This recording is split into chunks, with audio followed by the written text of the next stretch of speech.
In this video, I want to give you a warning.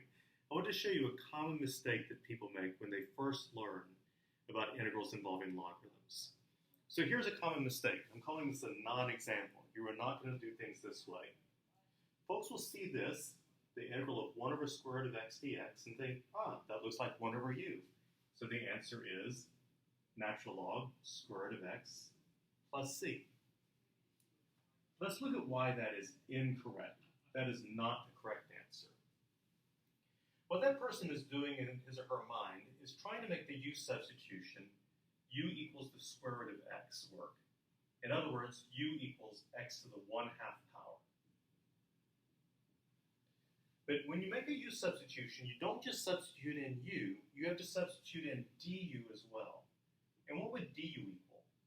It would be 1/2 x to the negative half dx. But wait a minute. Here's the 1 over u part, but I don't have that 1/2 x to the negative 1/2 dx. It's not sitting there where I need it.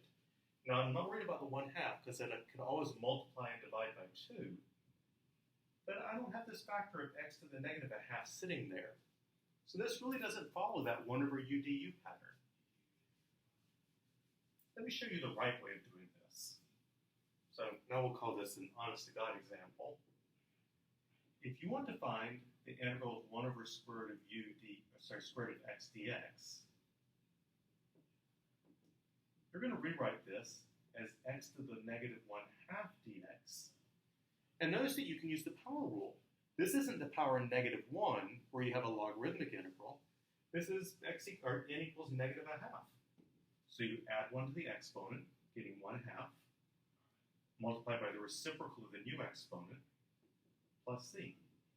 So the answer is simply 2 square root of x. So just because you have something in the denominator does not mean that you're going to have logarithms in your answer. So continuing with the warning, just because you see an integral that looks like 1 over something dx does not mean that the answer is natural log of whatever plus c. That's not the case. In order to make this work, or to see whether it works, you need to make a u substitution for whatever's down here and see if you have the du available in other parts of the problem. So let me give you 2 problems and see if you can figure out which one of them is going to have an answer involving logarithms.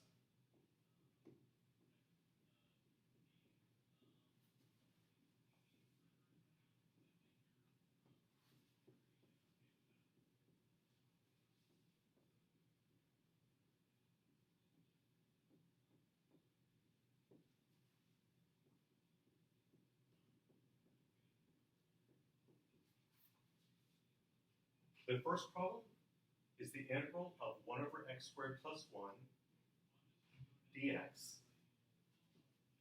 The second one is the integral of x over x squared plus 1 dx. One of those we can do using a u sub and logarithms, and the other one we cannot. So let's think about what the u sub would be. If we set u equal to x squared plus 1,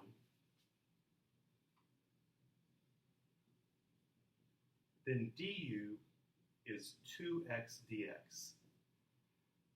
So if I'm going to have a chance of making this substitution work, I at least need an x dx. Well, notice in the second problem, I do have an x dx, but in the first one, I don't. So the second one we can do using u sub and logarithms. If I rewrite this, I can move the x over with the dx. So I'll have 1 over x squared plus 1 times x dx. I'll multiply and divide by 2 so that I have 2x dx. So now I have 1/2 the integral 1 over u du. So this gives me 1/2 natural log absolute value u plus c, which is 1/2 natural log the absolute value x squared plus 1 plus c. Now something kind of cute, if you see a problem like this in the back of the book, they might write the answer as natural log of parentheses x squared plus 1 plus c. They might not use the absolute values, and the reason is that for all real numbers, x squared plus 1 is positive. So since this is positive already, I don't need the absolute values.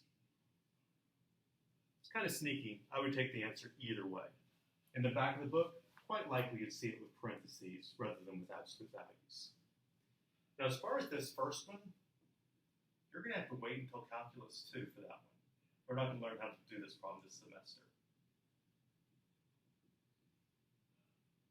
But there's a really good chance that this will be one of the first integrals you learn how to do in Calculus 2.